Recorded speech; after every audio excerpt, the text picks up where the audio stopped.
બોલો અનાદિ શ્રી કૃષ્ણ નારાયણ ભગવાનની જય. પરમ પૂજ્ય આચાર્ય શ્રી વલ્લભવ્યાસાચાર્યજી મહારાજ, પરમ પૂજ્ય રતિલાલ ભગત ભક્તાશ્રી અને કતારગામ શ્રી હરિ શરણાગતિ મંડળ, તમે બધાએ મળી અને ખૂબ આ સરસ આયોજન કર્યું.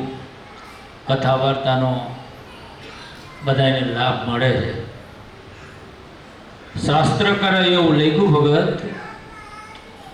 કે ભગવાન ભજવાની તાણ છે ને ખાલી બે જણા જ કરે. કોણ? એક ભગવાન અને એક બીજા ભગવાનના સંત.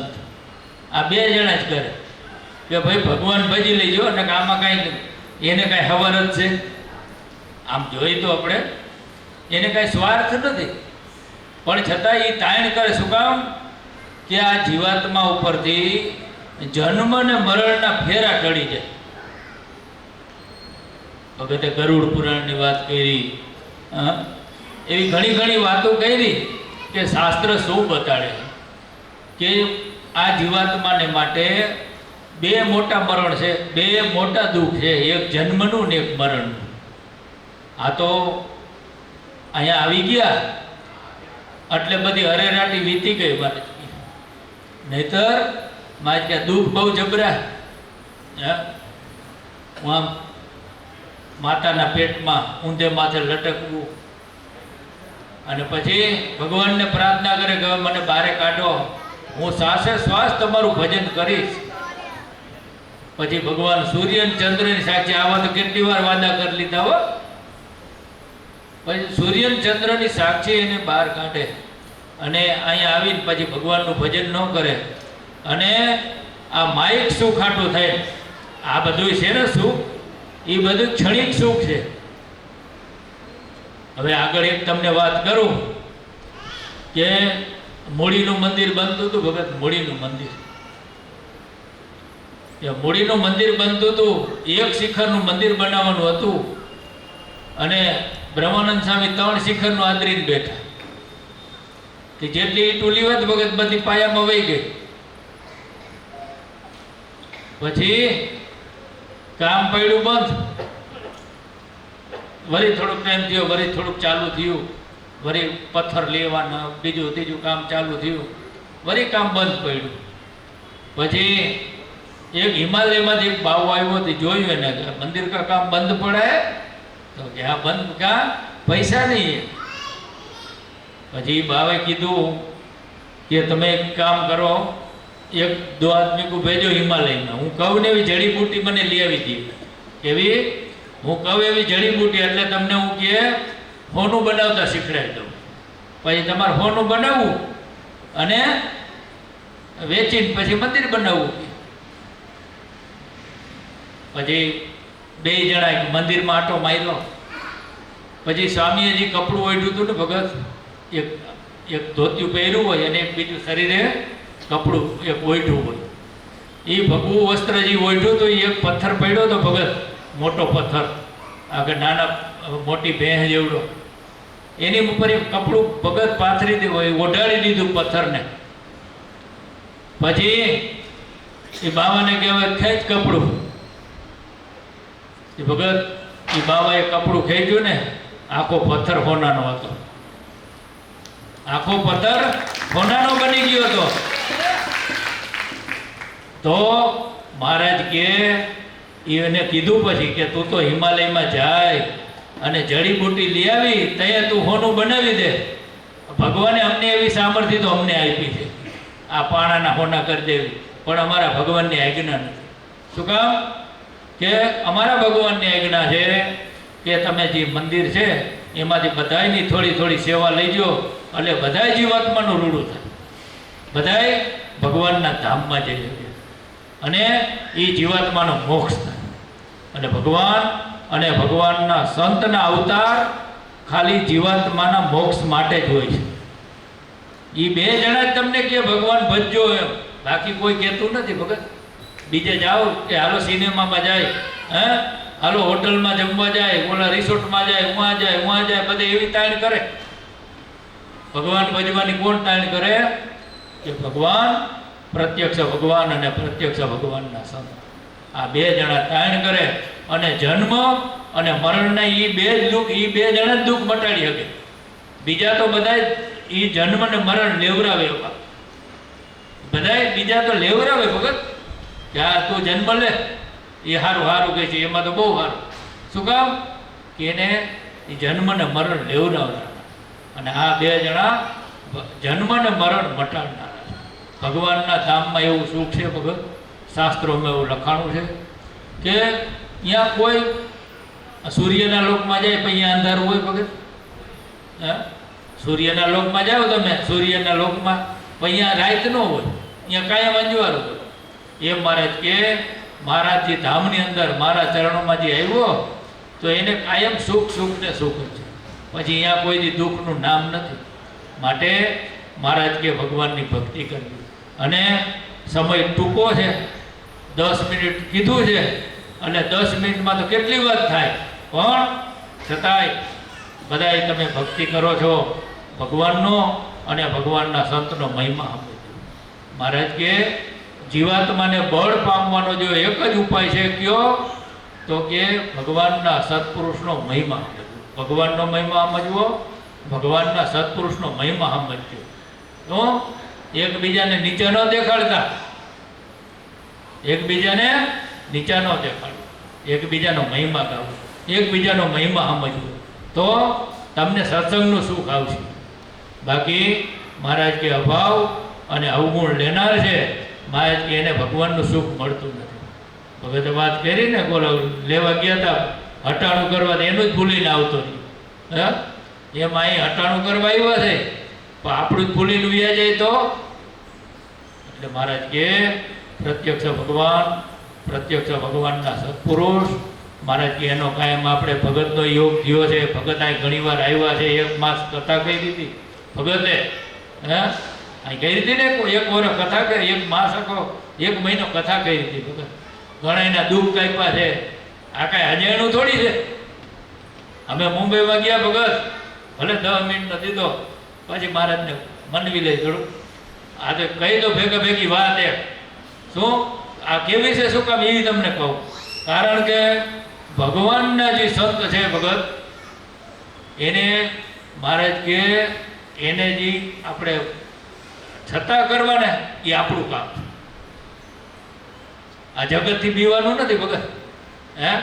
મારે જીવા બને તે મોજ કરે કીધું ને, હે ભગત.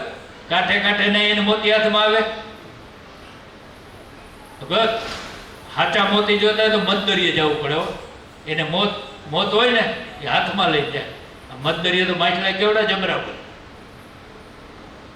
એટલે કે અમે મુંબઈમાં હું હાજર હતો ભગત. એ દેવાણી હતા, દેવાણી છે અત્યારે, એ દહીસરની અંદર. એટલે ભગત આવ્યા, એના ભગત એ ભાઈ જે હતો 22 વર્ષનો હતો, એને હરફ કર્યો હતો ને એ ગુજરી ગયો હતો.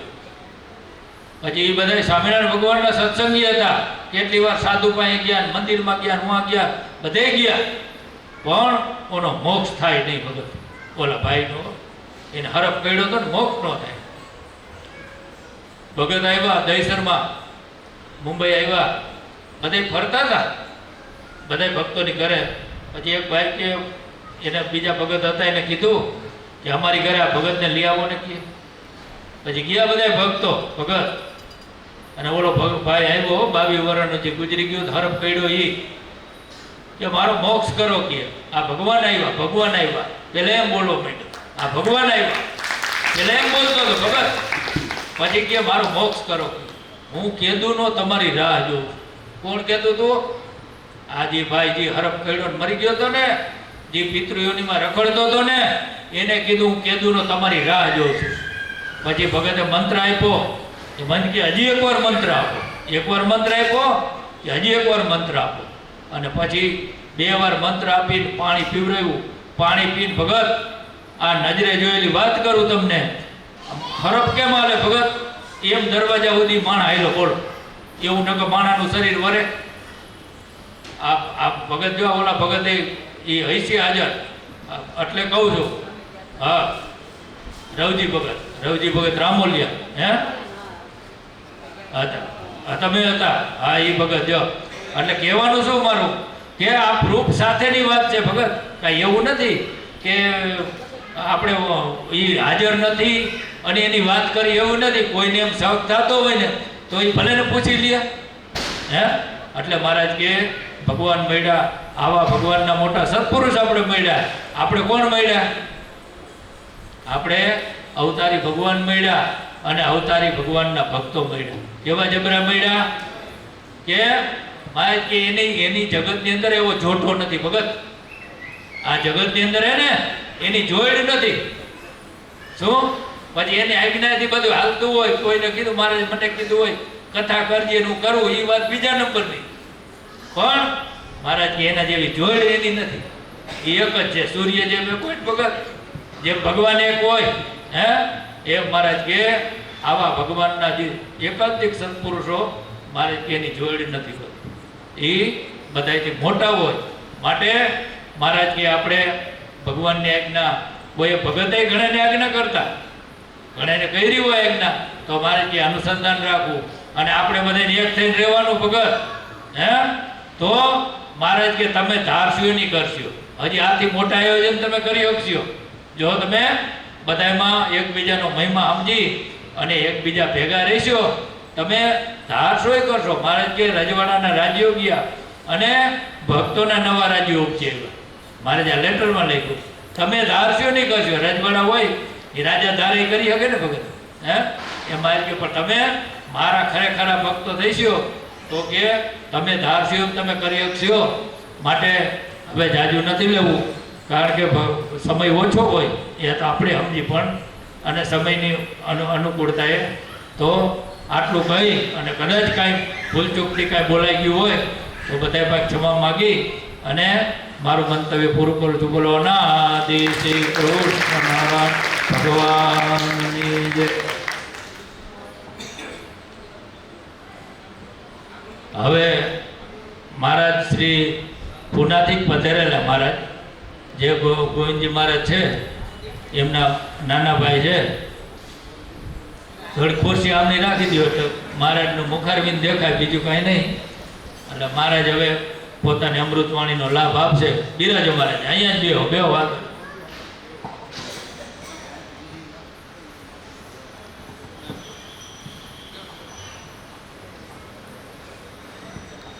બોલો અનાદિ શ્રી કૃષ્ણ નારાયણ ભગવાનની જય. પૂજ્ય વક્તા શ્રી રતિલાલ ભગત, આપણા આચાર્ય મહારાજ તથા આપણું શ્રી હરિ શરણાગતિ મંડળ, આ ભક્તોની આજ્ઞાથી અહીં આપ્યું તો ધ્રુજા માઇક રાખ્યું તોય ગોળતું રહે. મહારાજ કે આવા તમારું હેત હતું ને ભગત, તું અહીં નહોતું આવવાનું, જાતો તો થાણા ને પૂગી ગયો સુરત ભગત. આ થાણાવાળાને ફોન આવે કે ક્યાં પૂગ્યા તમે? હું અહીં સુરતમાં બેઠો ભગત. આ ભગવાનની કળા. મને કાલે એમ હતું કે દીનુ મહારાજ મારે ક્યાં મળીએ, મને હું કહું તો આજે મળી ગયા મને. 5 કલાકમાં મારે નીકળ્યો તો ઠેલો લઈને હું હિંજેવાડી ફાટા થાણા જવા. તો મારો છોકરો કે પપ્પા કે સુરતની ટિકિટ છે, સુરત વયા જાવ ને તમે? તો હું કહું 10 વાગે તો ઘેર છે ને 11 વાગ્યાની ટ્રેન છે, 1 કલાકનો રસ્તો ભગત પુના સ્ટેશનનો. એ કે હાલો મૂકી જાઉં એ તમને. ત્યાંથી ભગત આ ઇલેક્ટ્રિક સીડી છે ને એવી સીડી પૂગ્યા તો ટ્રેન આવી, એમાં બેઠા. વાં ગયા તો ઓલી ટ્રેન, અહીંયા પૂગી ગયો 5 કલાકમાં. આ 5 વાગ્યાના નીકળ્યા સવારના ને હું 11 વાગે નીકળ્યો તો અહીંયા હારે પૂગ્યા ભગત. એટલે ભગવાનને જ્યાં પુગાડો હોય ને એ ઝટકા ભેરા પુગાડી હતી. આ કે 30 રૂપિયામાં મૂકી જઈશે અહીં તમને. મને અજાણ્યું, ખબર નહીં. રિક્ષાવાળાને અહીંયા બહુ આગવું પડે સ્ટેશનેથી, તો ઓલી બાજુ મૂકી ગયો 30 રૂપિયામાં, ઉતારી દીધો. રસ્તામાં પૈસા લઈ લીધા. હું કહું ક્યાંક નક્કી અડધે ઉતારવાનો થયો, નકર પેલા પૈસા ન લે. હું કહું પછી અડધે ઉતાર્યો ભગત ઓલી બાજુ. તો ત્યાંથી હાલીને ગયો, આ વયો આવતો હતો. ત્યાં ઓલી બાજુ હાલ્યું, સામેના સાહેબ કોઈ ભક્તો નીકળે તો બેહાડે જાય આ બાજુ. ત્યાં ભગત નીકળે બેસી જાવ. તો રસ્તામાં આવેલા હતા, આ ભાઈનો ફોન આવ્યો કિશોર ભગત, આમ કાંઈ તો પૈસા પડી ગયા. પહેલા વારો દેખી ગયા ભાઈ તમારા પૈસા પડ્યા કે તો બીજો દઈ ગયો પાછો તો 30 પી ગયો ભગત. એટલે ભગવાન કે હું તમારો ભેરો જ છે. તમારો સંકલ્પ અહીં હતો, તમારું હેત આવું હતું કતારગામનું. પેલા મહિનો દિવસમાં કથા મહારાજ ભગતે વાંચી હતી, તેથી ટુકડાથી સંકલ્પ હતો એટલા દિવસ આવ્યા. પાછો અહીં પેલું પલસાણા ગુરુ પૂર્ણિમા ઉજવી, તેથી પણ આપણે ત્યાં ધામધૂમથી આનંદ કર્યો. વળી પાછો આ કતારગામ આપણે આ બળવંત ભગત ને શું ભગતના પ્રદીપ ભગત, એકવાર હું ઓફિસમાં ફૂલવાડી ભગત સેવામાં હતો. તે બે ભક્તો મને સવારે 8 સવારમાં એટલે કાર્ડ મૂકી ગયા બધે. તો મેં એને બોલાવીને સમજાવ્યા. હું કે તમારે જે કાંઈ કરવું હોય ને સુરત કરો ભગત, આમાં